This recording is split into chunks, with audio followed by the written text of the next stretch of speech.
그럼 PRF가 PRP보다 더 좋은 거네요. 요즘은 다 PRF로 간다면서요. 저는 이런 질문이 나오면 일단 말을 한번 멈춥니다. 사람들이 PRF가 덜 아프다고 하던데요. PRP는 따갑고 PRF는 편하다고 하던데 이게 진짠가요? PRF가 안 아프다 라는 것보다는 PRP보다는 덜 아플 수 있다 라는 정도로 이해하시면 되겠습니다. PRF를 고민하시려면 이 세 가지만 물어보셔도 충분합니다.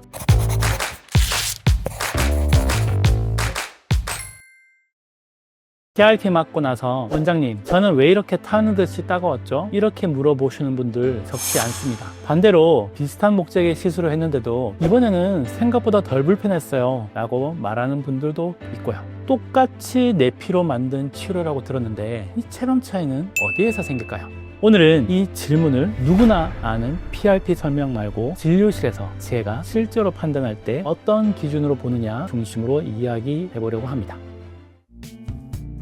안녕하세요. 신경외과 전문의 정상원입니다. 제 채널에서 PRP는 이미 여러 번 다뤘습니다. 그래서 오늘은 PRP가 뭔지를 처음부터 길게 설명하기보다는 요즘 환자분들이 새롭게 궁금해하시는 질문, PRF는 뭔가요? 그리고 그 다음 질문, PRF도 재생주사인가요? 이 부분을 정리해 보겠습니다. 네, 원장님. PRP 영상은 여러 번 다뤄주셔서 저도 이제는 웬만큼 알겠거든요. 근데 요즘 PRF라는 게 보이더라고요. 이게 PRP랑 이름만 비슷한 건가요? 아니면 아예 다른 건가요? 그리고 PRF는 재생주사라고 알고 있는 분들이 꽤나 많던데 요거에 대해서 한번 말씀해 주시죠. 네, 좋은 질문입니다. 결론부터 말하면 이름만 다른 게 아니라 만드는 방식 자체가 다릅니다. 그리고 재생주사라는 표현 때문에 오해가 생기는데요. PRF는 흔히 주사 한 방이라기보다는 내 피에서 만들어지는 피브린, 섬유소 기반의 구조물, 재료에 더 가깝습니다. 물론 상황에 따라 주입 가능한 형태로 활용하는 경우도 있지만 PRF 무조건 주사라는 공식은 시작부터 흐름이 꼬이기 쉽습니다. 진료실에서 가장 먼저 생기는 오해가 이겁니다. 그럼 PRF가 PRP보다 더 좋은 거네요? 요즘은 다 PRF로 간다면서요? 저는 이런 질문이 나오면 일단 말을 한번 멈춥니다. PRF를 업그레이드라고 단정하는 순간 환자분은 더 좋은 걸 맞으면 된다라는 생각으로 가게 되거든요. 하지만 제 입장에서는 PRF는 단순한 업그레이드가 아니라 목표에 따라 고르는 다른 도구에 가깝습니다. 어떤 케이스는 PRP가 더 맞을 수도 있고 어떤 케이스는 PRF가 더 의미 있을 수도 있고 어떤 케이스는 둘보다 다른 치료를 먼저 생각해야 할 수도 있습니다. 그래서 저는 PRF가 더 좋다가 아니라 지금 목표에 뭐가 더 맞느냐로 이야기하는 편입니다. 근데 이름에 주사가 붙어서 그런지 뭔가 대부분 PRF 주사라고 부르던데요. 이게 맞는 표현인가요? 네, 맞습니다. 그래서 사실 더 헷갈립니다. PRP는 기본적으로 액체 형태를 떠올리면 이해가 쉬운데 PRF는 혈액이 자연응고하면서 3D 피브린 매트릭스를 만듭니다. 쉽게 말하면 금응망 같은 구조가 생기고 그 안에 여러 성분이 머무른 형태라고 생각하시면 됩니다. 그래서 PRF는 액체를 주입한다 라는 느낌만으로 보면 설명이 잘 안 되는 부분이 있습니다. 어떤 형태로 어떤 목적에 쓰는지가 핵심입니다.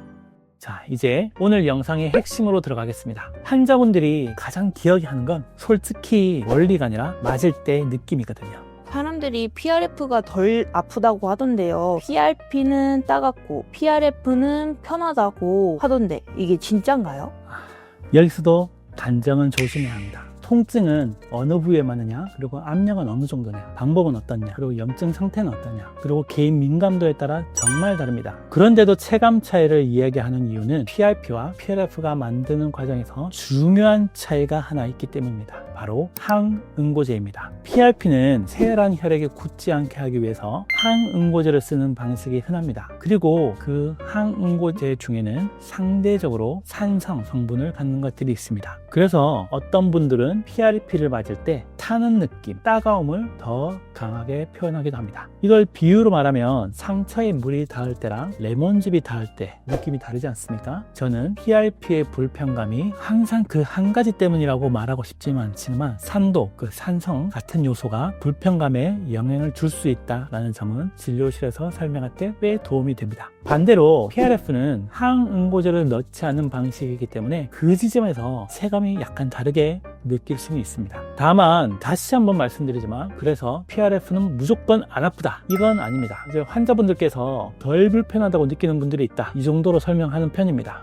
저희 어머니께서도 무릎이 아프셔가지고 PRF를 놔드린 적이 있었는데 2, 3일간 무릎을 못 구부릴 정도로 아프긴 하셨습니다. 그 뒤로는 훨씬 좋아지긴 하셨지만 물론 PRF가 안 아프다라는 것보다는 PRP보다는 덜 아플 수 있다라는 정도로 이해하시면 되겠습니다.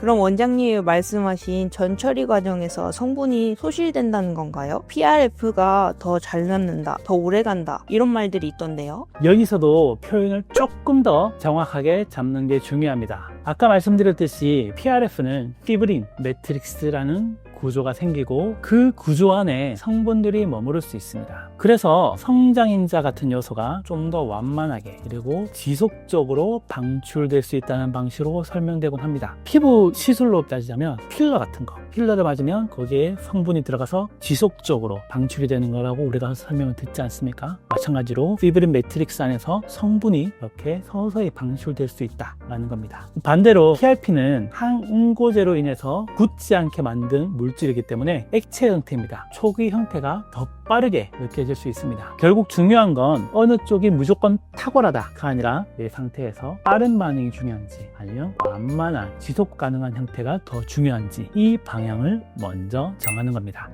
이제 여기서부터가 오늘 영상에서 제가 강조하고 싶은 파트입니다. PRF가 유행이어서 쓰는 게 아니라 저는 진료실에서 기준을 가지고 선택합니다.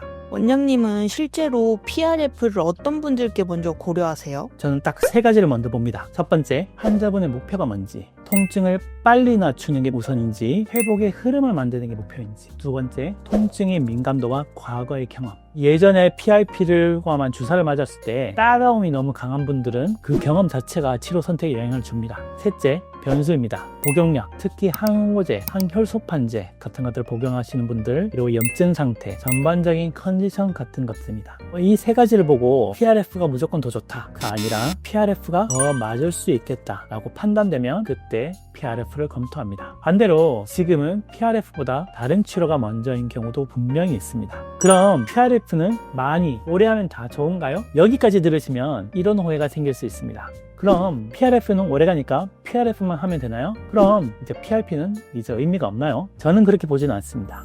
모든 통증, 모든 상태에 한 가지 방법이 정답일 수는 없습니다. 그리고 어떤 치료든 패키지처럼 정해진 횟수가 중요한 게 아니라 중간중간에 내 몸이 어떻게 반응하는지 그것을 보고 방향을 조정하는 것이 훨씬 더 중요합니다. 마지막으로 시청자분들이 진료실에서 꼭 물어보셨으면 하는 질문이 있습니다. PRF를 고민하시려면 이 3가지만 물어보셔도 충분합니다. 첫 번째, 제 목표에는 PRF가 더 맞나요? PRP가 더 맞나요? 두 번째, 저는 주사 통증에 예민한 편인데 어떤 방식이 덜 불편할 수 있을까요? 그리고 세 번째, PRF는 과정이 중요하다고 들었는데 어떤 기준으로 진행하시나요?